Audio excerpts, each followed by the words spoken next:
Hi guys, first of all very sorry. Rifle club പോലത്തെ ഒരു പടം ഇറങ്ങിയിട്ട് അത് കാണാൻ ലേറ്റ് ആവുക പറയുന്നത് കഷ്ടമാണ്. ആഷിഖ് കപൂറിന്റെ സംവിധാനത്തിൽ ഒരു പടം വരുന്നുണ്ട് പറഞ്ഞത് ഒരു വൈബായിരിക്കും, ഒരു ഫീലായിരിക്കും. ഇപ്പൊ എല്ലാ പടങ്ങളും എടുത്താലും മായാനദി, സാൾട്ട് ആൻഡ് പെപ്പർ, ഡാ തടിയ, എല്ലാ പടങ്ങളും ഒരു വൈബാണ്. ആ സംഭവമാണ് നമുക്ക് ഈ സിനിമ കാണുമ്പോൾ കിട്ടും. പടം കഴിഞ്ഞ് ഇറങ്ങുമ്പോഴും അതിന്റെ ഒരു ഫീൽ നമ്മൾ മനസ്സിൽ ബാക്കി വെക്കും. ഇപ്പൊ നമ്മൾ ഫുഡിന് ഭയങ്കര ക്രേവിങ്സ് ആയിരിക്കുന്ന സമയത്ത് ഫുഡ് സംബന്ധിച്ച് ഒരു പടം കാണണം എന്ന് ആലോചിക്കും. ഫസ്റ്റ് വരുന്ന പടം സാൾട്ട് ആൻഡ് പെപ്പറാണ്. ഭക്ഷണം ഉണ്ടാക്കുക എന്നുള്ളത് ഒരു കല, അതിൽ ഇൻട്രസ്റ്റഡ് ആയിട്ടില്ല, അതിൽ വളരെ പാഷനേറ്റ് ആയ ഒരാളെയാണ് അതിൽ സിനിമയിൽ കാണിച്ചിരുന്നത്. അപ്പോൾ ആ ഒരു ഭക്ഷണം എന്നുള്ളത് വെറും ഒരു വയറ് നിറക്കേണ്ട സാധനമല്ല, അതൊരു ഫീലിംഗ് ആണ്. അത് ഒരു മനസ്സുകൊണ്ട് ചെയ്യേണ്ട ഒരു ക്രിയേറ്റീവ് ആയ ഒരു ഫീൽഡ് ആണെന്നുള്ളൊരു ഫീൽ ഉണ്ടാക്കിയിട്ടുണ്ട് ആ പടം. ഏതെങ്കിലും റീലിന്റെ ഒരു പാട്ട് ഇടുമ്പോഴും സാൾട്ട് ആൻഡ് പെപ്പറിലെ ഒരു മ്യൂസിക് അതിൽ വരും. ഫുഡ് സംബന്ധിച്ചാണെങ്കിൽ അങ്ങനെ ഒരു ഇമ്പാക്ട് ഉണ്ടാക്കലുണ്ട് ആഷിഖ് കപൂർ ചിത്രങ്ങൾ.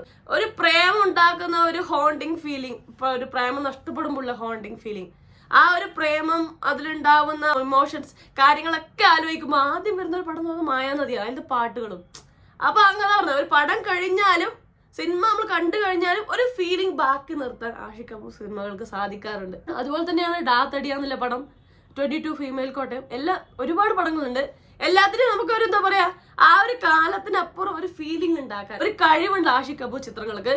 റൈഫിൾ ക്ലബിലോട്ട് എത്തുമ്പോഴും ആ ഒരു വൈബ്, ആ ഒരു ഫീലിംഗ് തന്നെയാണ് തരുന്നത്. ഒരുപാട് ഷൂട്ടിംഗ് ആൾക്കാരും അതിന്റെ ഒരു ഷൂട്ടിംഗ് പ്രാക്ടീസ് നടക്കുന്ന ഒരു ഫാമിലി, അതിന്റെ ഒരു പ്ലോട്ടും ക്ലബും ആയിട്ട് വരുന്ന സിനിമയാണ്. കേട്ട് ഓളാണ് സിനിമ ഉണ്ടാക്കിയത്. പടം കഴിഞ്ഞു വരുമ്പോഴും വീണ്ടും കാണാനുള്ള ഒരു ഫീലിംഗ് ഉണ്ടാക്കുന്നുണ്ട് പടം.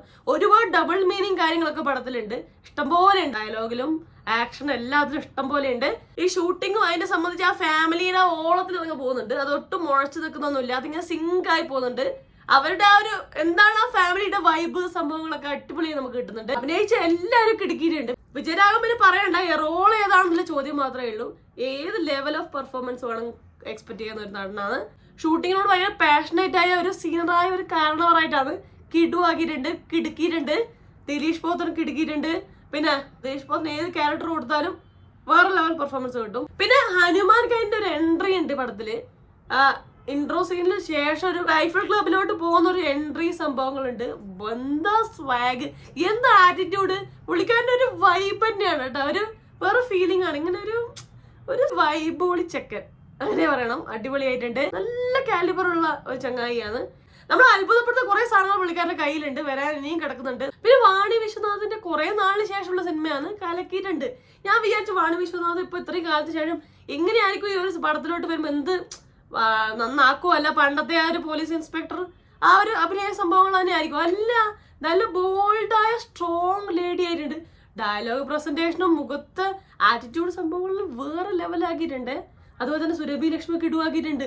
ആ ഒരു വൈബ് പിടിച്ചുള്ള ആക്ടിങ് ആണ്. അതുപോലെ തന്നെ ഹനുമാന്റെ അച്ഛനായിട്ട് അനുരാഗ് കശ്യപ് എന്തൊരു വില്ലനാണ്. ഇപ്പൊ റീസെന്റ് ആയിട്ട് ഇറങ്ങിയ മഹാരാജ എന്നുള്ള പടത്തില് അനുരാഗ് കശ്യപിനെ നമ്മൾ കണ്ടാണ്.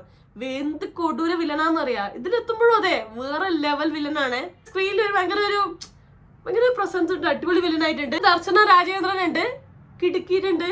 ആ റോളിനും ആ ഒരു പ്ലോട്ടിന് പറ്റുന്ന പുള്ളിക്കാരി മാറിയിട്ടുണ്ട്, കിടുവാക്കിയിട്ടുണ്ട്. പിന്നെ വിനീത് കുമാറിന് കുറെ നാളിന് ശേഷമുള്ള പടമാണ്, കലക്കിയിട്ടുണ്ട്. ആ ഒരു നടന്റെ ഒരു ആറ്റിറ്റ്യൂഡ് സംഭവങ്ങളൊക്കെ വന്നിട്ടുണ്ട്, കിടുക്കിയിട്ടുണ്ട്. പിന്നെ റാഫി ഉണ്ട്. റാഫി ഇതുപോലെ കോമഡി ഇങ്ങനത്തെ റോള് ചെയ്യാനുണ്ടല്ലോ, പുള്ളിക്കാരൻ വേറെ ഫീലിംഗ് ഉണ്ടാക്കാറുണ്ട്. എനിക്ക് ഈ ഡയറക്ടേഴ്സ് എല്ലാം അഭിനയിക്കാൻ വരുമ്പോൾ എല്ലാവരും കിടിലമാണ്. ഇപ്പം ദിലീഷ് പോത്തനായാലും റാഫി ആയാലും രഞ്ജി പണിക്കർ ആയാലും പിന്നെ നമ്മൾ ഏറ്റവും ചുള്ളനായ ചെക്കൻ ബേസിലൊക്കെ അഭിനയിക്കുമ്പോൾ കാണില്ലേ. എനിക്കൊന്ന് ഡയറക്ടേഴ്സ് അഭിനയിക്കാൻ വരുമ്പോൾ ഇവർക്ക് വേറെ ലെവൽ ആക്ടിങ് അറിയാം.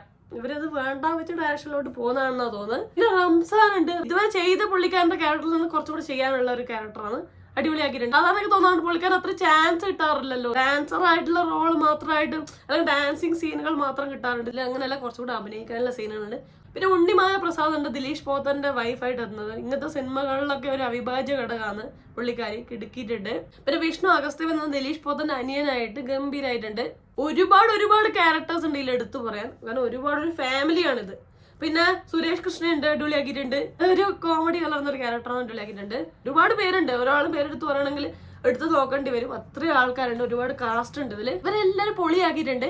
പിന്നെ ഈ ഏറ്റവും ഇമ്പോർട്ടന്റ് ഇത് തിരക്കഥ ശ്യാം പുഷ്കരൻ, വേറെ ലെവൽ.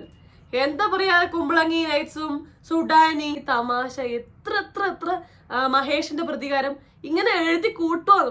ആഷിഖ് കപൂർ പറഞ്ഞ പോലെ ശ്യാം പുഷ്കറിന്റെ പടങ്ങൾക്കും ഉണ്ട് ഒരു ഫീലിംഗ്, ഒരു വൈബ് ഉണ്ട്. അത് കഴിഞ്ഞാലും പടം കഴിഞ്ഞാലും നമ്മുടെ മനസ്സിൽ ആ ഒരു പടത്തിന്റെ ഫീലിംഗ് ബാക്കി നിർത്താൻ ഇദ്ദേഹത്തിന്റെ തിരക്കഥക്ക് സാധിക്കാറുണ്ട്. കിടുവായിട്ടുണ്ട്.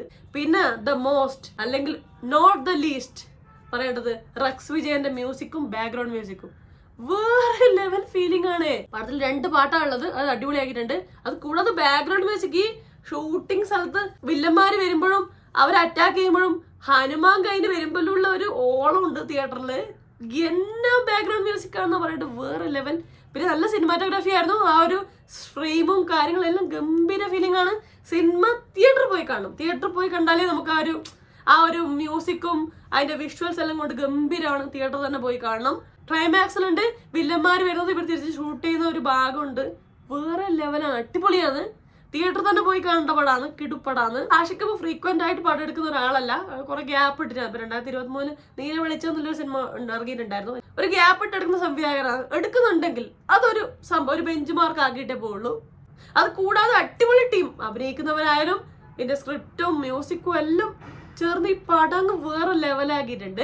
അപ്പൊ നിങ്ങൾക്ക് ഈ പടത്തിനെ പറ്റി എന്താ അഭിപ്രായം? എങ്ങനെയുണ്ട് പടം? നമ്മൾ ഹനുമാൻ കൈന് എങ്ങനെയുണ്ട്, പടം എങ്ങനെയുണ്ട്, ഓരോ ആളുടെ കുറിച്ച് നിങ്ങൾ അഭിപ്രായം എല്ലാം താഴെ കമന്റ് ചെയ്യണേ.